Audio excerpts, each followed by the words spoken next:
واقعہ سلطان صلاح الدین ایوبی قسط نمبر 46 اپنا اسلامک اسٹوڈیو۔ ناظرین، باطل کا یہ نقش بھی اکھاڑا اور اس ریگزار کو پاک کیا۔ اس جگہ کو سواروں کے گھیرے میں لے کر فوج نے پتھر کے اس ہیبت ناک بت کو مسمار کر دیا، چبوترا بھی گرا دیا، تہ خانہ ملبے سے بھر دیا۔ باہر سینکڑوں حبشی حیران اور خوف زدہ کھڑے تھے کہ یہ کیا ماجرا ہے۔ ان سب کو بلا کر اندر لے جایا گیا کہ یہاں کچھ بھی نہیں تھا۔ چاروں لڑکیاں ان کے حوالے کی گئیں۔ چاروں کے باپ اور بھائی وہاں موجود تھے۔ انہوں نے اپنی اپنی لڑکی لے لی۔ انہیں بتایا گیا کہ یہاں ایک بدکار آدمی رہتا تھا، وہ مگرمچھوں کو کھلا دیا گیا ہے۔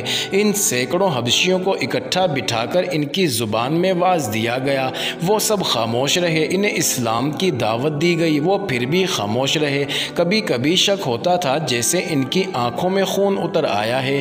انہیں یہ الفاظ دھمکی کے لہجے میں کہے گئے: اگر تم سچے خدا کو دیکھنا چاہتے ہو تو ہم تمہیں دکھائیں گے۔ اگر تم اس جگہ کو جہاں تم بیٹھے ہو اپنے جھوٹے خداؤں کا گھر کہتے رہو گے تو ہم ان پہاڑوں کو بھی ریزہ ریزہ کر کے ریت کے ساتھ ملا دیں گے، پھر تم دیکھو گے کہ کون سا خدا سچا ہے۔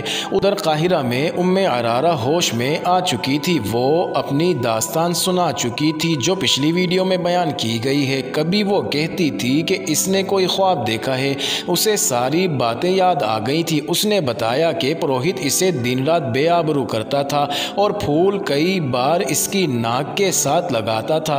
عرارہ کو بتایا گیا کہ اس کی گردن کٹنے والی تھی، اگر چھاپا مار بر وقت نہ پہنچ جاتے تو اس کا سر غار میں اور جسم مگرمچھوں کے پیٹ میں ہوتا۔ نازک سی یہ حسین لڑکی خوف سے کانپنے لگی، اس کے آنسو نکل آئے۔ اس نے سلطان ایوبی کے ہاتھ چوم لیے اور کہا: خدا نے مجھے گناہوں کی سزا دی ہے، میں اپنے گناہوں کا اعتراف کرنا چاہتی ہوں، خدا کے لیے مجھے پناہ میں لے لیں۔ اس کی ذہنی کیفیت بہت ہی بری تھی۔ اس نے شام کے ایک دولت مند تاجر کا نام لے کر کہا کہ وہ اس کی بیٹی ہے۔ یہ مسلمان تاجر تھا، اس کا دوستانہ شام کے امیروں کے ساتھ تھا۔ اس وقت کے امیر ایک ایک شہر یا تھوڑے تھوڑے رقبے کے خطوں کے حکمران ہوا کرتے تھے جو مرکزی عمارت کے ماتحت تھے۔ مرکزی عمارت مرکزی وزارت اور خلافت کے ماتحت ہوتی تھی۔ یہ امراء 10ویں صدی کے بعد پوری طرح عیاشیوں میں ڈوب گئے تھے، بڑے تاجروں سے دوستی رکھتے تھے، ان کے ساتھ کاروبار بھی کرتے تھے اور رشوت بھی لیتے تھے۔ ان کے حرموں میں لڑکیوں کی افراط رہتی اور شراب بھی چلتی تھی۔ عرارہ ایسے ہی ایک دولت مند تاجر کی بیٹی تھی جو اپنے باپ کے ساتھ 12-13 سال کی عمر میں عمرہ کی رقص و سرور کی محفلوں میں جانے لگی تھی۔ باپ غالباً دیکھ رہا تھا کہ لڑکی خوبصورت ہے، اس لیے وہ اسے لڑکپن میں ہی عمرہ کی سوسائٹی کا عادی بنانے لگا تھا۔ عرارہ نے بتایا کہ وہ 14 سال کی ہوئی تو عمرہ نے اس سے دلچسپی لینی شروع کر دی تھی۔ دو نے اسے بڑی قیمتی تحفے بھی دیے۔ وہ گناہوں کی اسی دنیا کی ہو کے رہ گئی۔ عمر کے 16ویں سال وہ باپ کو بتائے بغیر ایک امیر کی درپردہ داشتہ بن گئی، مگر رہتی اپنے گھر میں تھی۔ وہ دولت میں پلی بڑی تھی، شرم و حیا سے آشنا نہیں تھی۔ 2-3 سال بعد وہ باپ کے ہاتھ سے نکل گئی اور آزادی سے 2 اور عمرہ سے تعلقات پیدا کر لیے۔ اس نے خوبصورتی، چرب زبانی اور مردوں کو انگلیوں پر نچانے میں نام پیدا کر لیا۔ باپ نے اس کے ساتھ سمجھوتا کر لیا۔ گزشتہ 6 سال سے اسے ایک ہی قسم کی ٹریننگ ملنے لگی تھی۔ یہ 3 عمرہ نے مل کر سازش کی تھی جس میں اس کا باپ بھی شریک تھا۔ اسے خلافت کی جڑیں کھوکھلی کرنے کی ٹریننگ دی جا رہی تھی۔ آگے چل کر اس سازش میں ایک صلیبی بھی شامل ہو گیا۔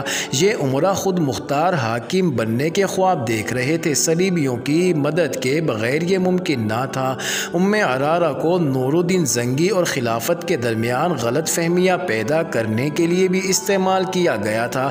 صلیبیوں نے اس مہم میں 3 عیسائی لڑکیاں شامل کر ایک زمین دوز محاذ بنا لیا۔ انہوں نے جب دیکھا کہ مصر میں صلاح الدین ایوبی نے نام پیدا کر لیا ہے اور اس نے 2 ایسے کارنامے کر دکھائے ہیں جس نے اسے مصر کا وزیر اور امیر نہیں بلکہ بادشاہ بنا دیا ہے، تو عرارہ کو خلیفہ العاضد کی خدمت میں تحفے کے طور پر بھیجا گیا۔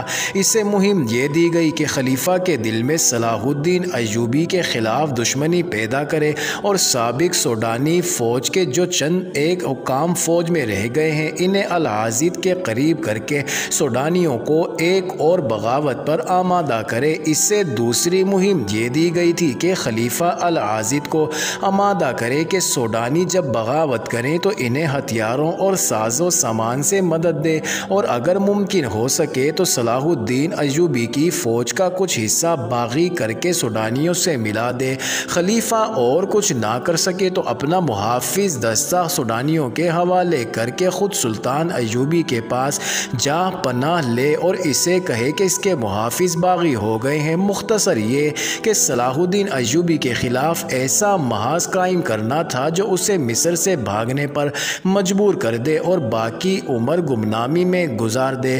ناظرین، عرارہ نے سلطان ایوبی کو بتایا کہ وہ مسلمان کے گھر پیدا ہوئی تھی، لیکن باپ نے اسے مسلمانوں کی ہی جڑیں کاٹنے کی تربیت دی اور سلطنت اسلامیہ کے امراء نے اپنے دشمنوں کے ساتھ مل کر اپنی ہی سلطنت کو تباہ کرنے کی کوشش کی۔ اس لڑکی نے خلیفہ العاضد کا دماغ اپنے قبضے میں لے لیا اور سلطان ایوبی کے خلاف کر دیا۔ اپنا اسلامک اسٹوڈیو کے ناظرین، رجب کو وہ سازش میں شریک کر چکی تھی۔ رجب نے 2 اور فوجی حکام کو اپنے ساتھ ملا لیا تھا۔ رجب نے اس سلسلے میں یہ کام کیا کہ خلیفہ کے محافظ دستے میں وہ مصریوں کی جگہ سوڈانی رکھتا جا رہا تھا۔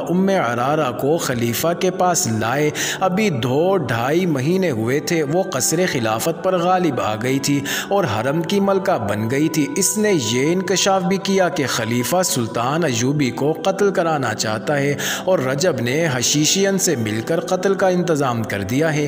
یہ محض اتفاق کی بات ہے کہ سلطان ایوبی نے خلیفہ کی بیکار وجود اور عیش پرستی سے تنگ آ کر اس کے خلاف کارروائی شروع کر دی تھی، اور یہ بھی اتفاق تھا کہ عرارہ کو وہی لوگ اغوا کر کے لے گئے جنہیں وہ سلطان ایوبی کے خلاف لڑانا چاہتی تھی۔ اور یہ اتفاق تو بڑا ہی اچھا تھا کہ سلطان ایوبی نے رجب سے محافظ دستے کی کمان لے لی اور وہاں اپنی پسند کا ایک نائب سالار بھیج دیا تھا، مگر ان اتفاقات نے حالات کا دائرہ موڑ کر سلطان ایوبی کے لیے ایک خطرہ پیدا کر دیا۔ سلطان ایوبی نے عرارہ کو اپنی پناہ میں رکھا۔ لڑکی بری طرح پچھتا رہی تھی اور گناہوں کا کفارہ ادا کرنا چاہتی تھی۔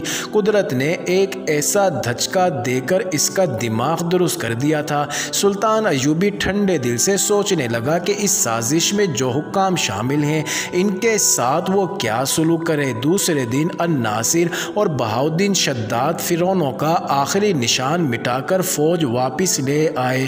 معزز ناظرین، یہ انٹرسٹنگ ویڈیو جاری ہے۔ اگلی ویڈیو کس نمبر 47 میں دیکھنا مت بھولیے گا۔